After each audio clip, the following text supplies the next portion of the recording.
Everybody, the Japan earthquake story is far from over. And it is far worse than most of the headlines have been telling you. Yes, the initial death toll was reported as 13, and then it was 18, and then it climbed to 25, and then to 34. And now, as of the latest update from the Kumamoto prefectural government, at least 36 people confirmed dead, with the number still rising. Rescuers are still searching through the rubble of a collapsed shopping mall. A factory chimney that crushed workers is still being cleared. And more than 200 aftershocks have rattled the region since the main earthquake struck, with Japan's own meteorological agency warning that earthquakes of up to seismic intensity 7, the maximum on Japan's scale, can still occur in the coming days. But the death toll and the aftershocks are only part of why this disaster is worse than most people realize.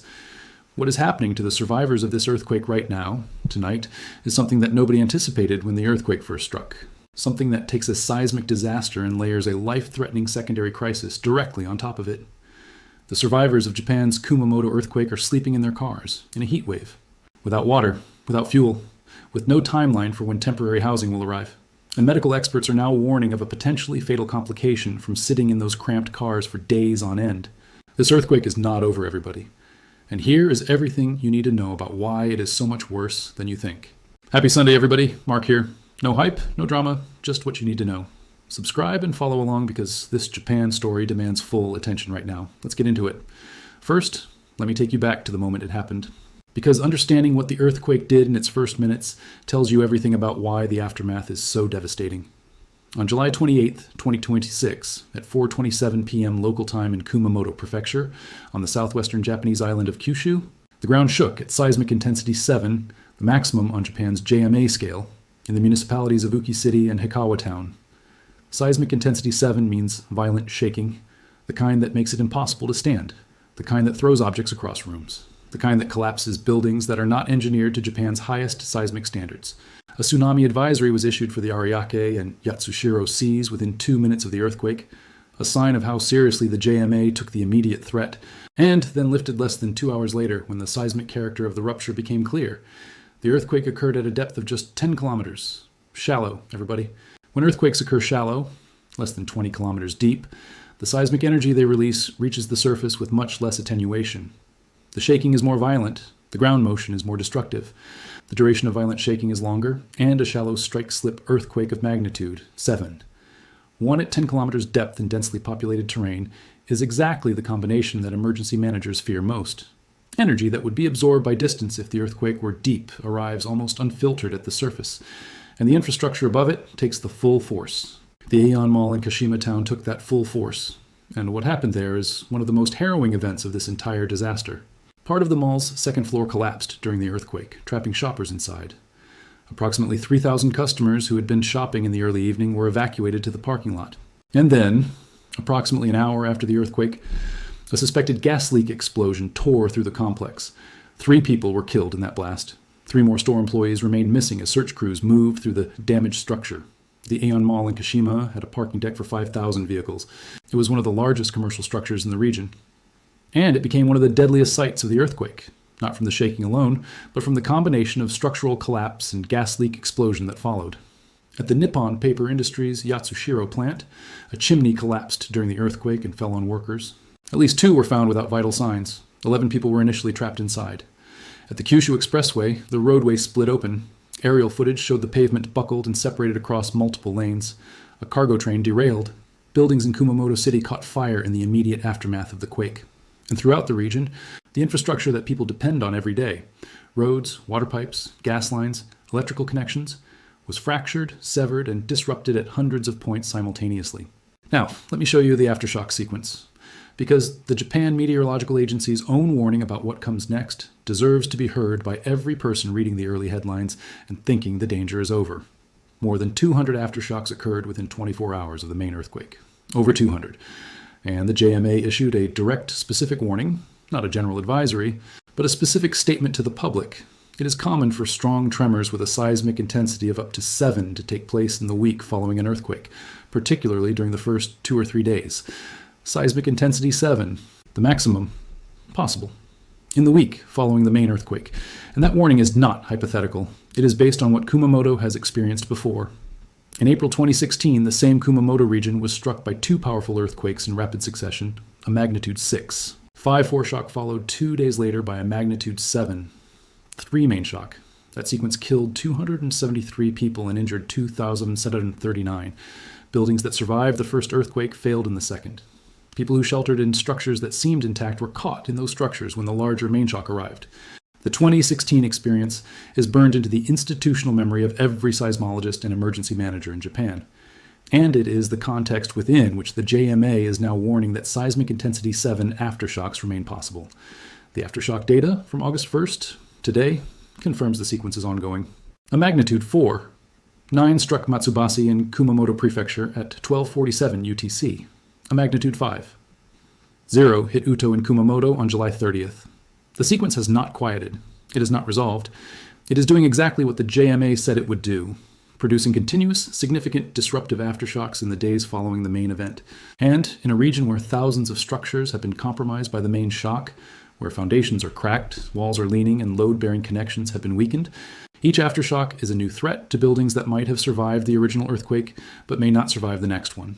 Now, let me tell you about the compounding crisis that is happening to the survivors right now, because this is the part that most coverage has not fully described, and it is the part that could raise the death toll significantly beyond what the earthquake itself directly caused. As of July 31st, 2026, nearly 80,000 homes in Kumamoto Prefecture remained without water. 80,000 homes. Water pipes fractured by the earthquake, water mains severed, treatment facilities damaged, the water system that these communities depend on for drinking, for cooking, for sanitation, for the most basic human needs, gone. Japanese Prime Minister Sanae Takaichi personally directed authorities to secure water supplies by doing whatever it takes and called for close coordination between the military, local government, and relevant agencies.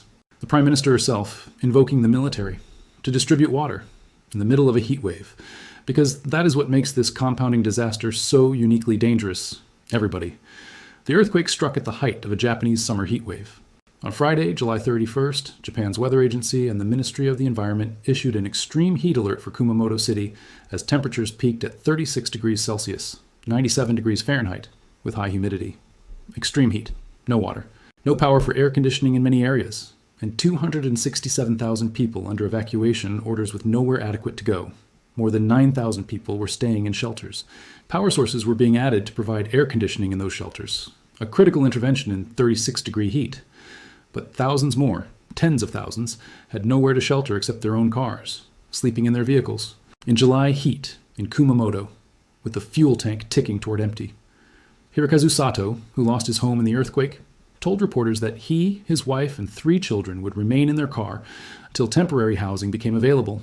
He said he did not know how soon that would be, and then he said something that captures the full weight of this compounding crisis with quiet, devastating clarity. We need to have the air conditioning on throughout the day and night, he said, which uses up gas. We need the air conditioning on throughout the day and night, in a car, in a Japanese summer heat wave, with fuel becoming scarce because power outages disabled gas stations and earthquake damage disrupted fuel deliveries from other regions. The fuel that survivors need to keep their air conditioning running so they do not die of heat in their cars is disappearing because the earthquake destroyed the infrastructure that delivers fuel. One disaster feeding another. Heat making the earthquake's aftermath more dangerous, the earthquake making the heat more deadly, the fuel shortage making both worse. Now let me address the medical threat that has received almost no coverage, because this is the one that medical experts are now specifically warning about, and it is a threat that history tells us can be fatal in exactly this kind of post-earthquake scenario.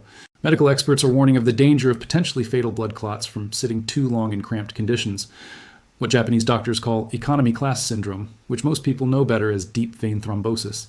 When people sit in confined positions for extended periods without being able to move their legs freely, in a cramped car, in an overcrowded shelter, in a narrow evacuation bus, blood can pool in the deep veins of the legs. Clots can form. And if those clots dislodge and travel to the lungs, the result is a pulmonary embolism, a potentially fatal event that can kill quickly and without much warning. This is not a theoretical concern. After the 2016 Kumamoto earthquake sequence, a 51-year-old woman died, and at least 12 people were hospitalized from economy class syndrome, specifically from sitting too long in their cars during the post-earthquake displacement period. In 2016, in a very similar situation to what thousands of Kumamoto earthquake survivors are now experiencing in 2026, the same region, the same post-earthquake displacement, the same cramped car sheltering. And this time, the compounding factor of a simultaneous heat wave makes the risk even greater, Because dehydration, which is already a threat from the water shortage, also increases the risk of blood clot formation. Nippon. Com's reporting on the disaster noted it directly. Extreme summer heat in Kumamoto, combined with fractured water pipes and a lack of electricity for air conditioning, are leading to concerns that the quake-related casualty figures may rise still further as dehydration and heat stroke take their toll. Dehydration and heat stroke on top of the direct earthquake deaths. Economy class syndrome on top of that. The aftershock sequence on top of all of it. This earthquake's total human cost will not be known for weeks. And when it is tallied, the number will be larger than the headlines from the first 48 hours suggested. Now, let me bring in the semiconductor dimension, because this earthquake hit one of the most strategically important industrial regions on the planet. And the global economic implications are something that no earthquake coverage has adequately addressed. Kumamoto is not just a residential and agricultural prefecture. It is a major industrial hub at the center of Japan's semiconductor manufacturing expansion.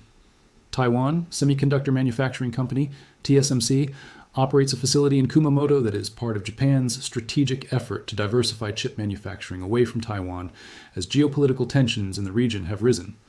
After the July 28th earthquake, TSMC temporarily evacuated workers from the facility as it experienced strong shaking. The company confirmed all personnel were safe and that operations were gradually resuming after post-earthquake inspections found the structure was sound, though detailed inspections and impact assessments were still underway.